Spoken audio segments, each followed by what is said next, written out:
নমস্কার, দ্য ওয়ালে আপনাকে স্বাগত। দীর্ঘ প্রতীক্ষার অবসান এবং আজ সেই সব থেকে বড় খবর, অর্থাৎ কেন্দ্রীয় সরকার ঘোষণা করলো আগামী 2026 সালের অক্টোবর মাস থেকে শুরু হয়ে যাচ্ছে ভারতীয় জনগণনা এবং 2027 সালের 1 মার্চ থেকেই জাতিভিত্তিক জনগণনাও শুরু হতে চলেছে। আজকে ঠিক এই গুরুত্বপূর্ণ বিষয় নিয়ে আমাদের আজকের আলোচনা। আমাদের সঙ্গে শঙ্খদীপদা রয়েছেন। শঙ্খদা, আজকের আলোচনায় প্রথম প্রশ্ন আপনার কাছে থাকবে যে এই জনগণনা কবে থেকে শুরু হচ্ছে? আসলে দেখো, জনগণনা এবার দুটো ধাপ রয়েছে। প্রথম ধাপে এই হিমাচল প্রদেশ, উত্তরাখণ্ড, জম্মু কাশ্মীর এইসব জায়গাগুলোতে জনগণনা শুরু হয়ে যাবে, পার্বত্য এলাকা। তার কারণ হচ্ছে যে অক্টোবর, নভেম্বর, ডিসেম্বর, জানুয়ারি, ফেব্রুয়ারি, মার্চ মাস এখানে টানা বরফ পড়ে। তো বরফ পড়লে তখন তো জনগণনা সম্ভব নয়, তাই এখানে অক্টোবর মাস থেকে জনগণনা শুরু হয়ে যাবে। আর প্লেন বা সমতল এলাকায় সেখানে জনগণনা শুরু হবে 1 মার্চ থেকে। 2027 সালের মার্চ মাস থেকে জনগণনা শুরু হবে। তো এর দুখানা রেফারেন্স ডেট। পাহাড়ের জন্য রেফারেন্স ডেট হচ্ছে মানে যে দিনে থেকে জনগণনাটা ধরা হবে, ভিত্তি ধরা হবে যে অমুক তারিখে 1 অক্টোবরের তারিখে হিমাচলের জনসংখ্যা হচ্ছে এত। তো ওইটা হচ্ছে 1 অক্টোবর হচ্ছে হিমাচল, উত্তরাখণ্ড, জম্মু কাশ্মীরের জন্য রেফারেন্স ডেট। আবার পশ্চিমবঙ্গ, উত্তরপ্রদেশ, বিহার, কর্ণাটক, অন্ধ্রপ্রদেশ, তামিলনাড়ু, কেরল এই সমস্ত সমতলের রাজ্যের জন্য রেফারেন্স ডেটটা হবে 1 মার্চ 2027। তার মানে বলা হবে যে 1 মার্চ 2027 তারিখের হিসেবে এখানকার জনসংখ্যা এত।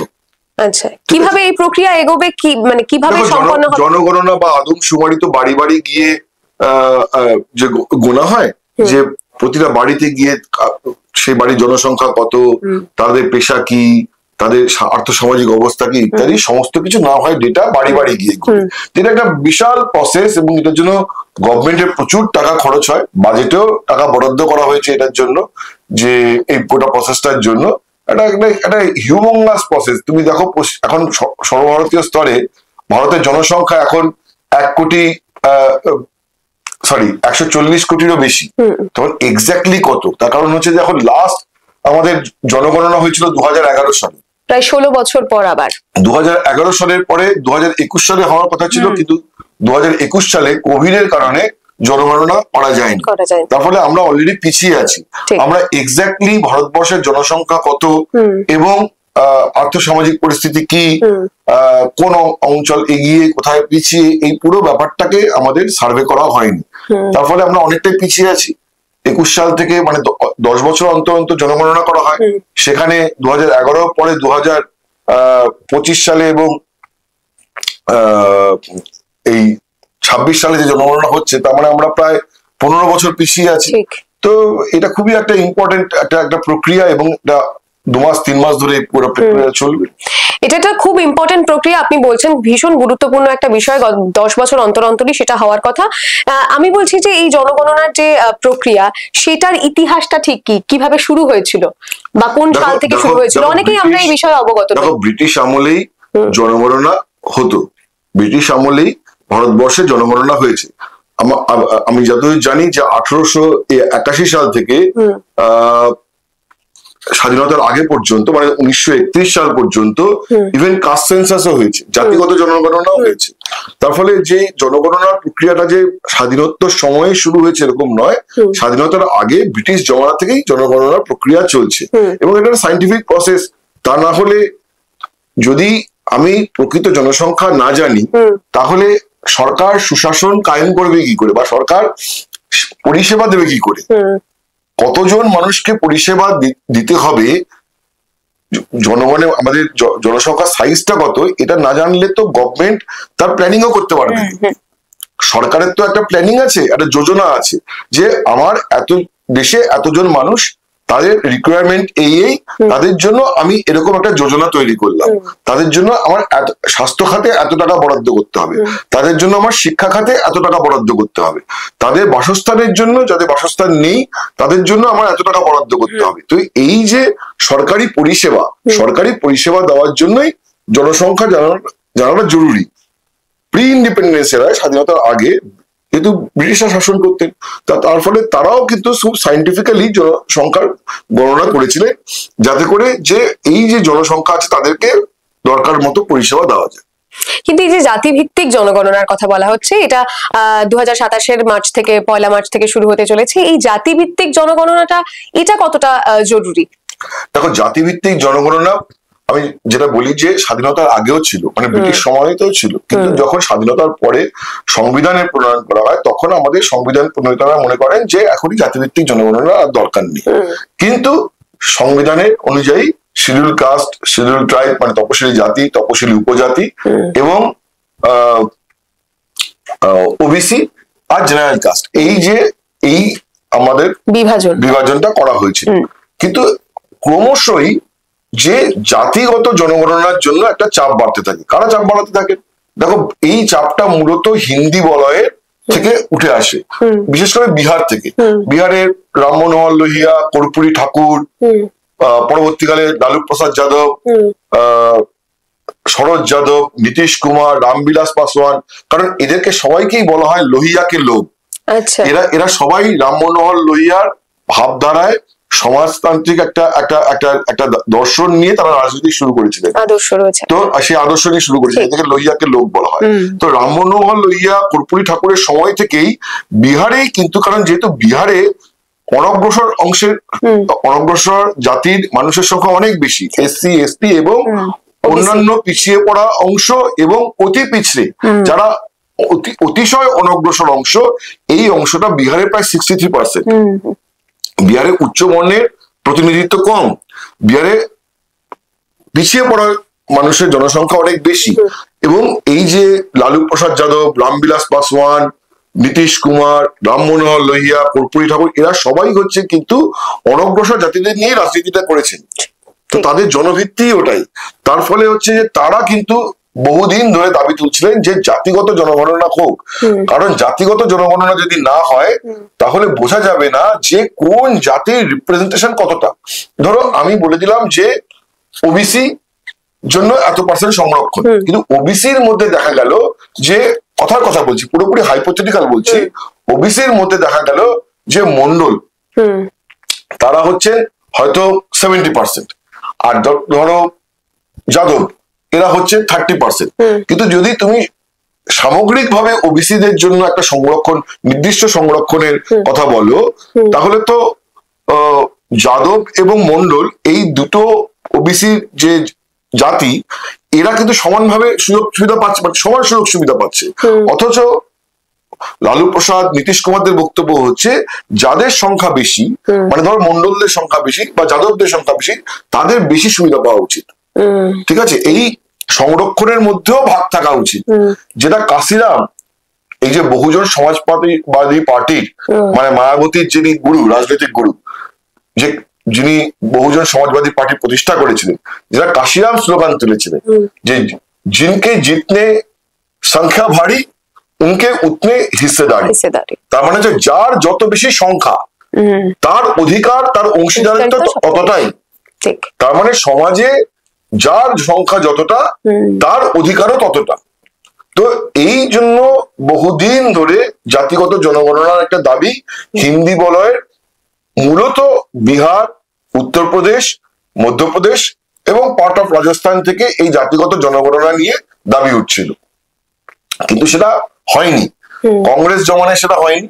কংগ্রেস জমানায় যখন 2011 সালে সেন্সাস হয়েছিল, তখন কংগ্রেস জমানায়, ইউপিএ জমানায়, তখন হচ্ছে যে সামাজিক, সোশিও ইকোনমিক ভাবে, আর্থসামাজিক ভাবে পিছিয়ে পড়া কারা পিছিয়ে রয়েছে বা আর্থসামাজিক মাপকাঠিতে একটা সেন্সাস হয়েছিল, ঠিক আছে, কিন্তু সেখানেও কিন্তু জাতিগত জনগণনা হয়নি। পরবর্তীকালে আমরা দেখেছি যে 2014 সালের পর থেকে জাতিগত জনগণনার ব্যাপারে জাতীয় স্তরে সবচেয়ে বেশি দাবি তুলেছিলেন রাহুল গান্ধী, সবচেয়ে বেশি। বিহার থেকে তো এই দাবি ছিলই, কিন্তু জাতীয় স্তরে Rahul Gandhi was very vocal about জাতিগত জনগণনা, কিন্তু বিজেপি সরকার এটা মানত না। বিজেপি কি সবসময় এর পরিপন্থী ছিল? কেন ছিল সেটা আমি বলছি। বিজেপিরও পরিপন্থী, এর বিপক্ষে থাকার কারণ আছে। বিজেপি কোনোদিনও কাস্টের মধ্যে, মানে এই যে ওভারঅল যে ওবিসি বা SC বা ST, এদের মধ্যে উপজাতি বা তাদের জনগণনা কত বা জনসংখ্যা কত সেটা কোনোদিন করতে যায়নি। তার কারণ হচ্ছে বিজেপির একটা স্পষ্ট ন্যারেটিভ ছিল, সবাইকে একটা হিন্দুত্বের মোড়কে নিয়ে এসো। আচ্ছা, তুমি যদি সবাইকে একটা চড়া হিন্দুত্বের মোড়কে নিয়ে আসো, তাহলে জাতির ভাগটা থাকে না। ওটা বিজেপি পলিটিক্স এর জন্য।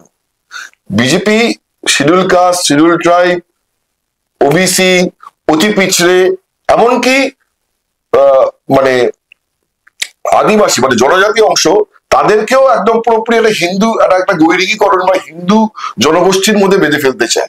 ঠিক আছে, একটা হোমোজিনিটি তৈরি করতে চায়, সবাই সমান, সবাই হিন্দু। তারপরে বিজেপি কখনো এই জাতির ভেদাভেদটা রাখতে চায় না। কারণ কেন চাইনি? তার কারণ যখনই জাতিতে ঢুকে যাবে, বিজেপির অ্যাপ্রিহেশন ছিল তখন হচ্ছে আঞ্চলিক যে জাতিগত নেতারা, মানে ধরো কাশিরাম উত্তরপ্রদেশে বা মায়াবতী উত্তরপ্রদেশে, বিহারে লালু প্রসাদ যাদব, নীতিশ কুমার, ঠিক আছে, এই কাস্ট লিডাররা তারা কিন্তু সুবিধাটা নিয়ে বেরিয়ে যায়। সুবিধা নিবে কাস্ট লিডাররা সুবিধা, তুমি যখনই জাতির নামে ভাগাভাগি করবে তখনই কাস্ট লিডাররা সুবিধাটা নিয়ে চলে যাবে। লালু প্রসাদ, নীতিশ কুমারদেরও কিন্তু পলিটিক্স ছিল সেটাই।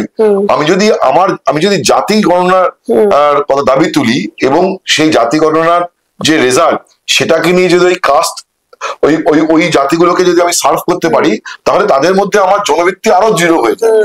যে কারণে দলিতদের হয়ে লড়েছেন কাশিরাম, তার একটা নিজস্ব ভোট ব্যাংক তৈরি করেছে। লালু প্রসাদ যাদবদের নিয়ে লড়েছে, ঠিক আছে, তো নির্দিষ্ট কাস্টগুলোকে নিয়ে রাজনীতি করেছে বিজেপি। সেই কারণেই কখনো জাতিগত জনগণনা চায়নি, যাতে করে ওইটা করলেই হচ্ছে যে এই কাস্ট লিডাররা, এই যে নেতারা, আঞ্চলিক নেতারা, তারা এখান থেকে সুবিধা পেয়ে যাবে। সবটাকে বিজেপি একটা হোমোজিনিটি তৈরি করে সবাই হিন্দু বলে একটা সবাইকে একই ব্র্যাকেটে ফেলে দেওয়ার পলিটিক্স করেছিল। কিন্তু সেই কারণেই বিজেপি কিন্তু আপত্তি করেছিল জাতিগত জনগণনা। কিন্তু স্টেট থেকে এই দাবি বরাবর উঠেছে, বরাবর। মাঝে কর্ণাটক, তেলেঙ্গানার মতো রাজ্য থেকে উঠেছে জাতিগত জনগণনা হোক। তো এইটা একটা হচ্ছে প্রেক্ষাপট, যে কারণে এতদিন জাতিগত জনগণনা মানে হয়নি।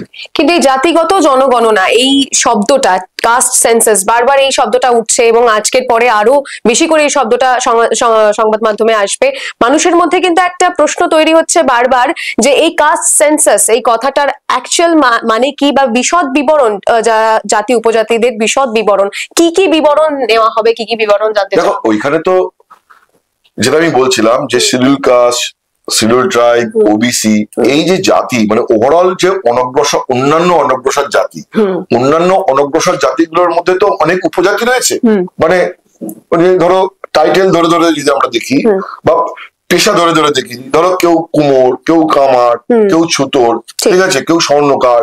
তো এই যে জাতিগুলো, এইভাবে জনগণনাটা হবে, ঠিক আছে। তার ফলে কি হবে, যে সমাজে বোঝা যাবে যে কোন অংশের কত মানুষ রয়েছে। তারপরে তাদেরকে অনেক বেশি টার্গেটেড সার্ভিস দেওয়া যাবে, ঠিক আছে।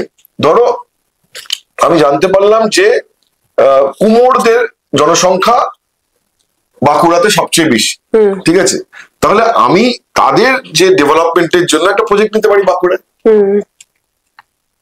যে ওই উপজাতিরা, ওই জাতির মধ্যে ওই অংশগুলির জন্য। তো যে কারণে এটা জানা জরুরি হয়েছে। এবং দ্বিতীয় কথা হচ্ছে যে ওই যে সার্বিকভাবে অন্যান্য অনগ্রসর জাতি, তার মধ্যে টিপিক্যালি কোন কাস্টের, কোন জাতির রিপ্রেজেন্টেশন কতটুকুনি, ঠিক আছে। এখন এইটাতে একটা অ্যাপ্রিহেনশন আছে যে এটা একটা প্যান্ডোরার বাক্স খুলে দেবে। কেন প্যান্ডোরার বাক্স খুলে দেবেন? তার কারণ আজকে ধরো তুমি অন্যান্য অনগ্রসর জাতি বা ওবিসি বলে তুমি একটা সংরক্ষণ দাও, ঠিক আছে, বা জেনারেল কাস্টে তুমি একটা সংরক্ষণ দাও সবাইকে। আমি কেন শুধুমাত্র পিছিয়ে পড়া অংশ বলছি, ধরো তুমি জেনারেল কাস্টের একটা সংরক্ষণ দাও, ঠিক আছে, উচ্চ বর্ণ বা জেনারেল কাস্ট, ঠিক আছে, যারা এসসি এসটি নন বা ওবিসি নন বা অতি পিছিয়ে নন, অতি পিছিয়ে পড়া নন, ইবিসি নন, এক্সট্রিম ব্যাকওয়ার্ড কাস্ট নন, ঠিক আছে, যারা হচ্ছে জেনারেল, যে আমরা এই যে ব্রাহ্মণ, ক্ষত্রিয়, এইসব অংশগুলো। কিন্তু এইটা একটা প্যান্ডোরা বাক্স এই কারণে খুলে দেবে যে অনেকের অ্যাপ্রিহেনশন আছে যে ধরো দেখা গেল যে পশ্চিমবঙ্গে বা ধরো উত্তরপ্রদেশে যে ব্রাহ্মণদের জনসংখ্যা হচ্ছে জেনারেল কাস্টের মধ্যে 5%, রাজপুতদের ক্ষত্রিয়দের হচ্ছে বা ক্ষত্রিয়দের হচ্ছে ধরো ওই জেনারেল কাস্টের মধ্যে 30%। তো তখন দাবি উঠবে জেনারেল কাস্টের মধ্যে যে যদি জেনারেল কাস্টের জন্য ধরো কোনো জায়গায় 100 আসন থাকে, তাহলে ক্ষত্রিয়রা বলবে আমাদের ওই 40% রিপ্রেজেন্টেশন অনুযায়ী আমাদের রিজার্ভেশন দিতে হবে, আর ব্রাহ্মণদের দিতে হবে ওই 10% রিজার্ভেশন অনুযায়ী। তার মানে জিতনে ওই কাশিরামের স্লোগান, যার যত সংখ্যা বেশি তার অংশীদারিত্ব ততটাই বেশি। তো এই প্যান্ডোরার বাক্স খুলে যাবে বলে অনেকের অ্যাপ্রিহেনশন আছে, কিন্তু কথা হচ্ছে কি দেখো মানে এই পরিস্থিতিটা কোথাও গিয়ে একটা বৈষম্য সৃষ্টি করবে বলে না, বৈষম্য সৃষ্টি করার জন্য তো এই প্রক্রিয়াটা নয়। প্রক্রিয়াটা হচ্ছে যে টার্গেটেড ডেলিভারির জন্য। দেখো এটা আমাদের এই যে সমাজে অনগ্রসরতা, এটা কেন তৈরি হয়েছে? শতাব্দীর পর শতাব্দী ধরে যে সমাজের একটা অংশকে উপরে তাদের নিপীড়ন সহ্য করতে হয়েছে, তাদের সমাজে এক ঘরে কখনো করা হয়েছে, তাদের সমাজে অত্যাচার সহ্য করা হয়েছে, তারা সমাজে নিচু চোখে দেখা হয়েছে, তাদের সামাজিক সমস্ত তারা সুবিধে পায়নি, তারা একই জায়গা থেকে জল নিতে পারেনি, একই পথ দিয়ে হাঁটতে পারেনি। তো এই যে দীর্ঘ দিনের যে অপারেশন, সেটা কাটানোর জন্য একটা নির্দিষ্ট সময় ধরে শুধু সংরক্ষণটাই, মানে সংরক্ষণ ব্যবস্থা করাটাই কিন্তু একমাত্র রাস্তা নয়। কারণ যেখানে শতাব্দীর পর শতাব্দী ধরে অত্যাচার হয়েছে বা 100 বছর ধরে অত্যাচার হয়েছে, সেখানে মাত্র 30 বছর 40 বছর ধরে শুধুমাত্র মানে তুমি তাদেরকে সংরক্ষণের সুবিধা দিলে বলেই তারা হচ্ছে সমাজে একটা উপরের সারিতে উঠে এলো, এরকম নয়। এই যে গ্লানি এবং এটা কিন্তু অনেক গভীর শিকড়ে পর্যন্ত জড়িত রয়েছে। তো ফলে তাদেরকে কিন্তু তোমাকে উপরের দিকে নিয়ে আসতে গেলে তোমাকে কিন্তু অনেক বেশি করে তাদেরকে তোমার সংরক্ষণের সুবিধা দিতে হবে, তাদেরকে দেখভাল করতে হবে, তাদের সামাজিক পরিস্থিতি যাতে উন্নয়ন হয় সেটা দেখতে হবে, যাতে শিক্ষার মান উন্নয়ন হয় সেটা দেখতে হবে, যারা শিক্ষার সুবিধা পেতে পারেন, উচ্চশিক্ষার সুবিধা পেতে পারেন, তারা স্বাস্থ্য পরিষেবার সুযোগ পেতে পারেন, তারা যেন পুষ্টিযুক্ত খাবার পান। তো এই সমস্ত কিছু কিন্তু টেক কেয়ার করতে হবে। এই টেক কেয়ারটা করবে কি করে? যদি না তুমি টার্গেটেড ডেলিভারি করতে পারো। টার্গেটেড ডেলিভারি করার জন্যই যে আমার ডিফারেন্ট কাস্টের এবং ডিফারেন্ট জাতিগত ভাবে যে মানুষ, তাদেরকে আমাকে আইডেন্টিফাই করতে হবে, যাতে করে তাদেরকে আমি তাদের সোশিও ইকোনমিক অবস্থা আমি বুঝে তাদেরকে আমি টার্গেটেড ডেলিভারি করতে পারি এবং তাদের সামাজিক মানোন্নয়ন করতে পারি। কিন্তু কেন্দ্রের পক্ষ থেকে এই ভাবনা চিন্তাগুলো আগে আসেনি কেন? হঠাৎ এখনই কেন? মানে এতদিন পর্যন্ত কাস্ট সেন্সাস হয়নি। আগে তো একটা পলিটিক্স ছিল, ঠিক আছে? সব সময় হয় কি যে সর্বভারতীয় রাজনীতিতে সবসময় হচ্ছে যে উচ্চবর্ণের একটা প্রভাব তো সবসময় ছিল। দলিতদের এবং অতি পিছিয়ে বর্গ বা এই যে ওবিসি, তারা পলিটিক্যালি অ্যাক্টিভ হতে অনেক বেশি সময় নিয়েছে। কংগ্রেস ঘরানায় যখন কংগ্রেস ক্ষমতায় ছিল, দেখবে যে কংগ্রেসের যে নেতারা সব খানদানি নেতা ছিল, ঠিক আছে? সব রাজা রাজার পরিবার, ঠিক আছে? পড়াশোনা করে আসা, উচ্চশিক্ষিত এই অংশরা আসে। তো তারপর আস্তে আস্তে আস্তে আস্তে ক্ষমতায়ন হয় এবং তুমি দেখো যে রিজনাল অ্যাসপিরেশন তৈরি হয়। রিজনাল অ্যাসপিরেশন তৈরি হয় বলেই কংগ্রেস ভেঙে গিয়ে ছোট ছোট পার্টির জন্ম হয়, ঠিক আছে? ধরো আজকে রিজনাল অ্যাসপিরেশন তৈরি হয়েছে বলেই বিহারে লালু প্রসাদ যাদব একটা পার্টি তৈরি করেছেন, ওখানে কাশিরাম একটা পার্টি, বহুজন সমাজবাদী পার্টি তৈরি করেছেন, ওখানে সমাজবাদী পার্টি তৈরি করেছেন মুলায়ম সিং। তো এই যে ছোট ছোট আঞ্চলিক পার্টিগুলো তৈরি হয়েছে রিজনাল অ্যাসপিরেশন থেকে, এবং এরা পিছিয়ে পড়া অংশের থেকেই নেতা তৈরি হয়ে উঠে এসেছে। তো এটার জন্য সময় লাগে। তো এই ওভারঅল যে কাস্ট সেন্সাস নিয়ে যে ন্যারেটিভ তৈরি করা এবং সেটা নিয়ে যে একটা ওভারঅল যে ওপিনিয়ন তৈরি করা এবং সরকারের মাধ্যমে সেটা বাস্তবায়ন করা, সেটার জন্য তাই সময় লেগেছে। কারণ এটার জন্য তো একটা প্রেশার তৈরি করতে হবে। বিজেপিও যে চাইনি এতদিন ধরে কাস্ট সেন্সাস করতে, আটকে রেখেছিল তাদের পলিটিক্স এর জন্য, কিন্তু বিজেপিও এখন বুঝতে পেরেছে যে আমি যদি কাস্ট সেন্সাসটা না করি তাহলে আমারই হাত পুড়বে। কারণ ওই কারণ হচ্ছে যে ওই অংশের মানুষ আমার উপর রেগে যাবে। এবং তুমি দেখো যে উত্তরপ্রদেশে বিজেপি এবার লোকসভা ভোটের ফলাফল খারাপ হয়েছে, আর বিহারের বিধানসভা ভোট আসছে, সেই বিধানসভা ভোটে কাস্ট সেন্সাস নিয়ে অলরেডি কংগ্রেস প্রচার করতে শুরু করে দিয়েছে, লালু প্রসাদ যাদব প্রচার করতে শুরু করে দিয়েছে। তো বিহার ইলেকশনের আগে এটা অ্যানাউন্স করা বিজেপির জন্য অপরিহার্য ছিল। কারণ বিহারে তো আমি যেটা বলেছিলাম যে 63%ই হচ্ছে কোনো না কোনো ভাবে অনগ্রসর, সমাজের 63% কোনো না কোনো ভাবে অনগ্রসর। তো ফলে এরকম একটা স্টেট, ক্রুশিয়াল স্টেটে যখন ইলেকশন, তখন বিজেপি বুঝতে পারছে যে এটা না করলে আমার বিহার ইলেকশনের রেজাল্ট খারাপ হতে পারে। তার ফলে ঠিক বিহার ইলেকশন আগে এটা করলো। আপনি বলছেন যে বিজেপির আগামী নির্বাচনের জন্য বিজেপির এই ঘোষণা যথেষ্ট, মানে বিজেপির জন্য ভালো। ঠিক, এবং বিজেপি তো এটা গিয়ে বিহারে প্রচার করবে ধরো এতদিন ধরে গত 10 বছর ধরে রাহুল গান্ধী প্রচার করে যাচ্ছেন যে কাস্ট সেন্সাস চাই, কাস্ট সেন্সাস চাই। বিজেপি তো ন্যারেটিভ দুটাকে ঢেকে দেওয়ার চেষ্টা করবে যে না আমরাই করলাম কাস্ট সেন্সাস, ঠিক আছে? তো ফলে এইটা বিহার ইলেকশনের একটা বড় ইস্যু হতে চলেছে। আজকের আলোচনা এই পর্যন্তই। পরবর্তীতে রাজ্য রাজনীতি, বিদেশ, খেলাধুলা, বিনোদন যাবতীয় আপডেট জানতে চোখ রাখুন দ্য ওয়ালের পেজে। দ্য ওয়াল, খবর এখন এখানেই।